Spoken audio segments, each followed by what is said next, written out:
నమస్తే. తెలుగు రాష్ట్రాల్లో ఈ మధ్య కాలంలో రప్పా రాజకీయ ట్రెండ్ నడుస్తోంది. ఇటు ఆంధ్రప్రదేశ్లో అటు తెలంగాణలో కూడా సినిమా డైలాగ్ను ఉపయోగించి రాజకీయ నాయకులు పార్టీల కేడర్ కూడా ఫ్లెక్సీలతో ఒక ట్రెండ్ను అయితే క్రియేట్ చేస్తున్నారు. సాధారణంగా సినిమా డైలాగులు రాజకీయ నాయకులు వాడతారు. అలాగే రాజకీయ నాయకులు ఉపయోగించిన ప్రసంగాలను కూడా సినిమాలో కూడా మనం సర్వసాధారణంగా చూస్తుంటాం. ఈ మధ్యకాలంలో సోషల్ మీడియా వాడకం పెరిగిన తర్వాత పెద్ద ఎత్తున చాలా అంశాలు కూడా తెరపైకి వస్తున్నాయి. దాన్నిగా ట్రెండ్ ఫాలో కావడానికి ఇటు రాజకీయ నాయకులు, సినీ ప్రముఖులు, అలాగే సామాన్య జనం అందరూ కూడా వాటిని ఉపయోగించే ప్రయత్నం చేస్తున్నారు. వాటిని ఫాలో అయ్యే ప్రయత్నం చేస్తున్నారు. తాజాగా పుష్ప 2లో సంబంధించిన ఈ రప్పా నరుకుతా అనే డైలాగ్ అయితే మాత్రం ఇటు రెండు రాష్ట్రాల్లో కూడా పాపులర్గా మారిపోయింది. అది ఒక ట్రెండ్ సెట్టర్గా నిలుస్తోంది. సరే, సినిమా రిలీజ్ అయింది, అయిపోయింది. ఆ డైలాగ్ కొంతకాలం పాటు సోషల్ మీడియాలో నడిచింది, అయిపోయింది. మొన్న నంది అవార్డులో భాగంగా అవార్డు అందుకున్న అనంతరం అల్లు అర్జున్ అయితే మాత్రం ఒకసారి ఈ డైలాగు నేను వాడతాను కూడా ఆ డైలాగు చెప్పే ప్రయత్నం చేశారు. ఆ తర్వాత మళ్ళీ ఆ డైలాగ్పై పెద్ద ఎత్తున చర్చ జరిగింది. సోషల్ మీడియా కూడా వైరల్గా మారింది. ఇదిగా జరుగుతున్న నేపథ్యంలో గత వారం మాజీ ముఖ్యమంత్రి వైసీపీ అధినేత గుంటూరు పర్యటనలో భాగంగా అక్కడ క్యాడర్ అయితే మాత్రం కొన్ని ఫ్లెక్సీలు ప్రదర్శించారు. ఆ ఫ్లెక్సీలు పెద్ద ఎత్తున సంచలనంగా మారిపోయాయి. వైసీపీ మళ్ళీ అధికారంలోకి వస్తుంది, ఒక్కొక్కరిని రప్ప నరుకుతామని కూడా పెద్ద ఎత్తున ఫ్లెక్సీలు పెట్టడంతో అది పెద్ద దుమారం అయిపోయింది. దాంతో ఇక ఇటు టీడీపీ అలాగే కూటమి నేతలు కూడా బయటకు వచ్చి అదే ఫ్లెక్సీపై పెద్ద ఎత్తున ఒక సీఎం స్థాయి వ్యక్తి, డిప్యూటీ సీఎం స్థాయి వ్యక్తి, మంత్రులు, ఎమ్మెల్యేలు, నేతలు అందరూ కూడా మాట్లాడే అంత ఒక సందర్భం కూడా ఒక ఫ్లెక్సీ 2-3 ఫ్లెక్సీలు కనిపించిన తీరును బట్టి చూస్తే అర్థమవుతుంది.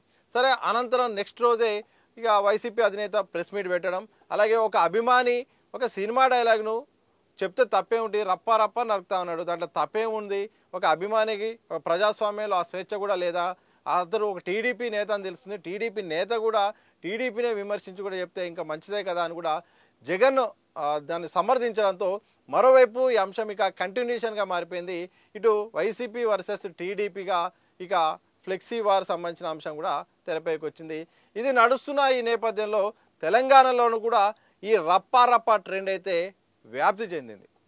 మొన్ననే సంగారెడ్డి జిల్లాలోని జిన్నారంలో మాత్రం హరీష్ రావు ఫోటోతో రప్పా లోడింగ్ 3.0 అని కూడా పెట్టడంతో ఇటు తెలంగాణలో ఇక ఈ యొక్క సెగ తాకిందని అర్థమైపోయింది. దీంట్లో కూడా పెద్ద ఎత్తున ఇటు అధికార పార్టీ సంబంధించిన నేతలు మాట్లాడాల్సిన సందర్భం వచ్చింది.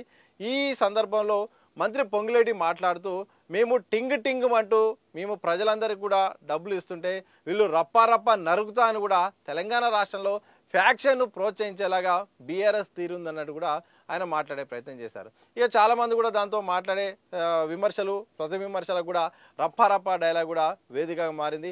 అనంతరం మొన్ననే సూర్యాపేట జిల్లాలో ఎమ్మెల్యే అలాగే మాజీ మంత్రి జగదీష్ రెడ్డి ఫోటో పేరు మీద ఒక క్యాడర్ సంబంధించిన ఒక పార్టీ సంబంధించిన నేత అయితే మాత్రం ఫ్లెక్సీ ఏర్పాటు చేశారు. అక్కడ కూడా సేమ్ ఇలాగనే రప్ప లోడింగ్ 3.0 ఇక బీఆర్ఎస్ వచ్చేస్తుందన్న స్థాయిలో కూడా ఫ్లెక్సీల కలకలం కూడా సూర్యాపేటలో మొదలైంది. మొన్న సంగారెడ్డి, నిన్న ఏకంగా సూర్యాపేటలో ఈ చర్చ నడవడంతో దీంతో ఇక పెద్ద ఎత్తున తెలంగాణలో కూడా ఈ పుష్ప 2 డైలాగ్ సంబంధించిన అంశము ప్రధాన ప్రచార అస్త్రంగా ఆరోపణలకు వేదిక కూడా మారిపోయింది. సరే, ఇదే నేపథ్యంలో BJP MP Nizamabad MP Arvind మాట్లాడుతూ రప్పని ఈ మధ్య పెద్ద హోల్డింగ్లు డైలాగులు కూడా బీఆర్ఎస్లో కొడుతున్నారు. ఈ కేసీఆర్ కుటుంబం చేసిన అవినీతి కారణంగా ఒక్కొక్క కుటుంబ సభ్యుల్ని గప్ప గుద్ది వీళ్ళని రప్ప జైల్లో వేయాల్సిన అవసరం ఉందని కూడా దీనికి ఆయన ఈ యొక్క సందర్భాన్ని ఉపయోగించి మాట్లాడడంతో ఈ అంశానికి ఇంకా పెద్ద ఎత్తున ప్రాధాన్యత కూడా సంతరించిపోయింది. ఇలా మొత్తానికి తెలుగు రాష్ట్రాల్లో పుష్ప 2 సంబంధించిన ఏదైతే డైలాగ్ ఉందో ఆ డైలాగ్ చుట్టూ కూడా రాజకీయ విమర్శలకు, ఆరోపణలకు, ఎన్కౌంటర్లకు కూడా వేదికగా మారుతుంది. ఇలా ఒక్కొక్కరిగా ఫ్లెక్సీలు అయితే ఏర్పాటు చేస్తున్నారు. మరి ఆ పార్టీ నేతలు మరి ఫ్లెక్సీలు ఏర్పాటు చేయాలని చెప్తున్నారో లేదో, లేకపోతే క్యాడరే అత్యుత్సాహంతో అలాగే అభిమానంతో వాళ్ళు పాపులర్ కావాలనో వాళ్ళ నేతను దృష్టిలో పడాలనో కానీ ఇటు రప్ప సంబంధించిన ఈ ట్రెండింగ్ సంబంధించిన ఫ్లెక్సీలను ఏర్పాటు చేసుకొని ఒక రకంగా వార్తల్లో నిలిచే ప్రయత్నం అయితే చేస్తున్నారు. ఈ సందర్భంలో చాలా ఒక రకంగా ఇంకొక వర్షన్ ఏంటంటే ఈ సంస్కృతి మంచిదా కాదా అని కూడా ఒక చర్చ నడుస్తుంది. రప్ప రప్ప నరుకుతా అని కూడా ఒక హింసాత్మకమైన డైలాగ్ సంబంధించిన అంశాన్ని రాజకీయ నాయకులు ఉపయోగించడం ఏంది, అంటే క్యాడర్ ఉపయోగించడం ఏంటి, అంటే మీరు నరుకుతారా, మీరు ప్రజల్ని నరుకుతారా, లేకపోతే రేపు అధికారంలోకి వస్తే ఇప్పుడున్న అధికార పార్టీకి సంబంధించిన నేతలు నరుకుతారా, అంటే నేరుగా మీరు హింసను ప్రోత్సహిస్తున్నారని కూడా కొంతమంది కూడా ఈ యొక్క అంశాన్ని ట్రెండ్ అవుతున్న నేపథ్యంలో విమర్శించే ప్రయత్నం చేస్తున్నారు. మరికొంతమంది మాత్రం ఈ ట్రెండ్ జరుగుతున్న నేపథ్యంలో ఏది పాపులర్ అయితే దాన్ని ఉపయోగించుకోవడం ద్వారా వార్తల్లో వెళ్ళే అవకాశం ఉంటుంది.